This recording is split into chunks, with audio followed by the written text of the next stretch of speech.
Hello fellow shadows, welcome back to another video, and today we're going to talk about how Bob Iger steps down as the CEO of Disney.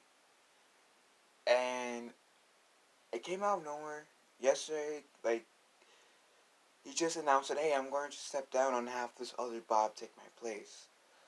And a lot of people lost their minds. I didn't know how to think about it, and I'm still kind of collecting my thoughts. I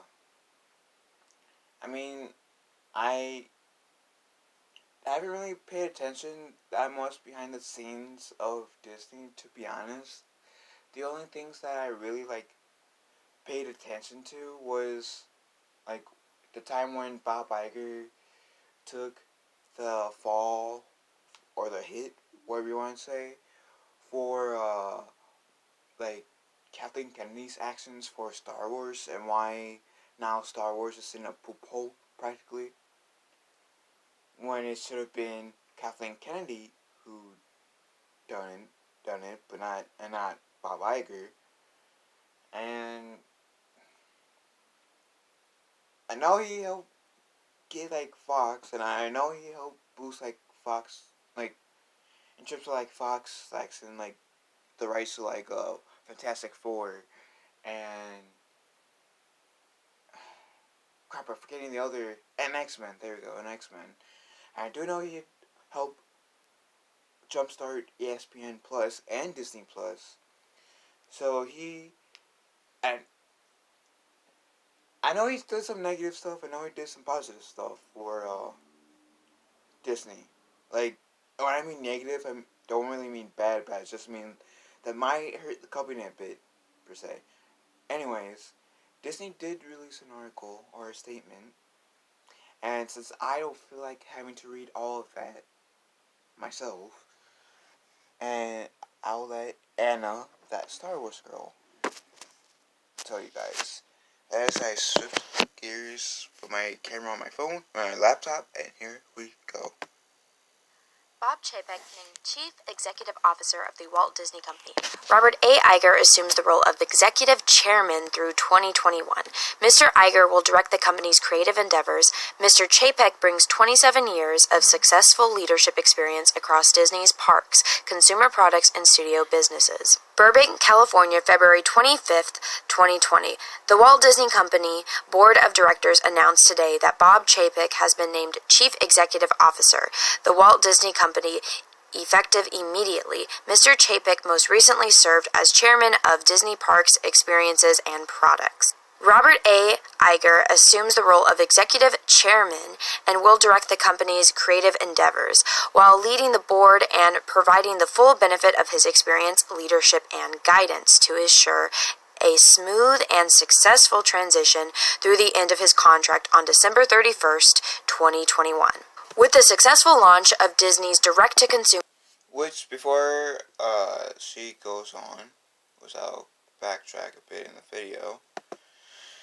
So, Bob Iger's contract is supposed to end next year. He stepped out early. That's pretty much what I gathered so far. Well, one of the things I gathered so far. But anyways. 31st, 2021. With the successful launch of Disney's direct-to-consumer businesses and the integration of 21st Century Fox well underway, I believe this is the optimal time to transition to a new CEO, Mr. Iger said. I have the utmost confidence in Bob and look forward to working closely with him over the next 22 months as he assumes this new role and delves deeper into Disney's multifaceted global businesses and operations while I continue to focus on the company's creative endeavors. Mr. Iger added, Bob will be the 7th CEO in Disney's nearly 100-year history, and he has proven himself exceptionally qualified to lead the company into its next century. Throughout his career, Bob has led with integrity and conviction, always respecting Disney's rich legacy while at the same time taking smart, innovative risks for the future. His success over the past 27 years reflects his visionary leadership and strong business growth and stellar results he has consistently achieved in his role at parks, consumer products, and the studio. Under Bob's leadership as CEO, our portfolio of great businesses and our amazing and talented people will continue to serve the company and its shareholders well for years to come.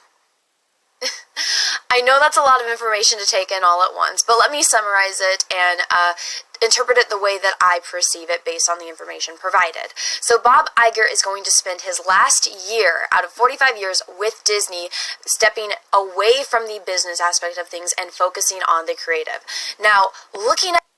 Okay, so I had to get like that Star Wars girl's quick synopsis too after she was done reading it. And I agree with her. It does seem like he's slowly moving away from Disney. They're going to take on like old Bob is going to do this like mentorship with new Bob. I'm saying old Bob and new Bob because Bob Iger being the old CEO and there's a new Bob coming in, so Bob Iger's going to be old Bob for argument's sake. This new Bob's going to be CEO, it's going to be new Bob for argument's sake. So it seems like within the last 22 months, or 21 months, because February is almost over, that old Bob's going to start stepping away from the whole Disney role, so he can, I guess, start to let go, and also mentor new Bob, the ways of the Disney. Kind of like how George Lucas kind of did with Dave Filoni. And I was also watching Geeks and Gamers reaction to it, or Jeremy from Geeks Gamers video like with how his thoughts about it. And there's new Bob. Apparently, some fans are not happy where this new Bob is taking like the Disney theme parks. Again, I'm not that knowledgeable when it comes to like behind the scenes for Disney, so I can't really put my 2 cents on this situation, like with confidence and definitive without making myself look like a fool. But I mean, I'm okay with it as long as Disney ultimately grows. Besides, like goes down. As long as Disney grows, I'm okay with old Bob coming out and new Bob coming in. And some Star Wars fans or people like the Phantom Menace are wondering, since Bob Iger is out of being Disney CEO, what does that mean for Kathleen Kennedy? Will she be next? I don't know. I mean, I kind of have hope so, because I...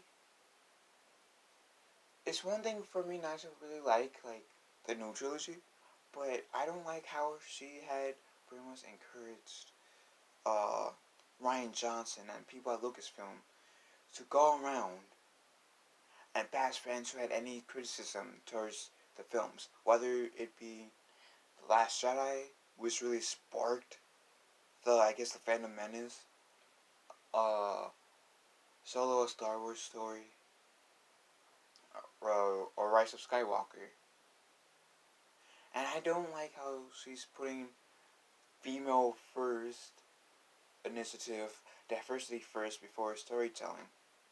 Like, and then she has bringing in directors only to fire them like midway through. Like, for example, Solo: Star Wars Story is a good example of that. And Solo did lose money. Rogue One is an example of that. Yeah, Rogue One didn't lose as much money as Solo did, but still, I can use Rogue One as a case. Even though, to be fair, Rogue One is my favorite Disney Star Wars movie. But still does not take away from the fact that uh, Solo and Rogue One Kathleen Kennedy changed directors mid-production, which was unfair and uncool. And so does this mean that since Bob Iger seems from like his choice, stepping down from Disney CEO, does that mean that it'll be Kathleen Kennedy's turn next? I don't know. A part of me is hoping, only because, again, she's more interested in, hey, let's do female power before good storytelling. Let's bring more, I don't mind diversity as long as it doesn't interfere with storytelling. Because that's why I love the first 6 Star Wars movies. Yeah, the prequels had its problems, but I still fairly love the prequels. They still had a lot of redeeming values towards me. Guess what? The prequels, the original trilogies, both had diversity in it. If you want to go Black Power, there's Mace Windu in the original trilogy. There's Lando Calrissian in Mace Windu in the prequels, Lando in the originals. Padme was the strong female lead for the prequels. Ahsoka was pretty much the strong female lead for the Clone Wars. Princess Leia was a strong female lead in the original trilogy. Yeah, Mon Mothma was introduced, but Princess Leia was literally the strong female lead of the uh, original trilogy. Mon Mothma was a side character. Ahsoka was one of the most hated characters once she was first introduced for her being snippy or disrespectful or whatever from the Clone Wars. But she was turned from being one of the most hated to one of the most beloved Star Wars characters. And Dave Filoni didn't have, hey, just because wet spins between her legs, hey, let's promote her. No. He focused more on character development, and I'm thanking him for that. Because now Ahsoka Tano is one of the most beloved characters. Padme is the same way, even though I don't exactly agree with her dying from heartbreak, but even though that's a thing, I know that's a thing, but still, Padme is still a strong led character. Leia, Ahsoka, all three strong led characters. Nobody, George Lucas and Dave Filoni, when they made those 3 characters, George Lucas with Princess Leia and Padme, and Dave Filoni with Ahsoka, did not think about female power or female empowerment or whatever when they made those 3 characters and developed them. They focused on good storytelling. How can these characters prospect? While they also made the other characters' story arcs stronger. So, truthfully, there's part of me that does hope that Kathleen Kennedy will step down, but like I said, because she's focused more so on diversity and female power more than actual development, and she cost the Lucasfilms more money than making money with firing directors just to bring on new ones, like in mid-production. But that's also my 2 cents about the whole Kathleen Kennedy thing that some fans are saying. If Bob Iger's out as Disney CEO, would that mean Kathleen Kennedy would be out as uh, Lucasfilm president? So, anyways, what do you guys think about this whole situation? What do you guys think about Bob Iger stepping down from Disney CEO? Let me know in the comment section below. Since I did bring Star Wars up, I'm going to end this video on the Star Wars note. May the Force be with us all. Oh, and if you guys want to meet me, I'm going to be at C2E2 this Saturday. So if you guys want to meet me, I'll be cosplaying as a Jedi. So I'll be looking forward to meeting some of you guys. So with that said, see you guys later. Love you all. And may the Force be with us all.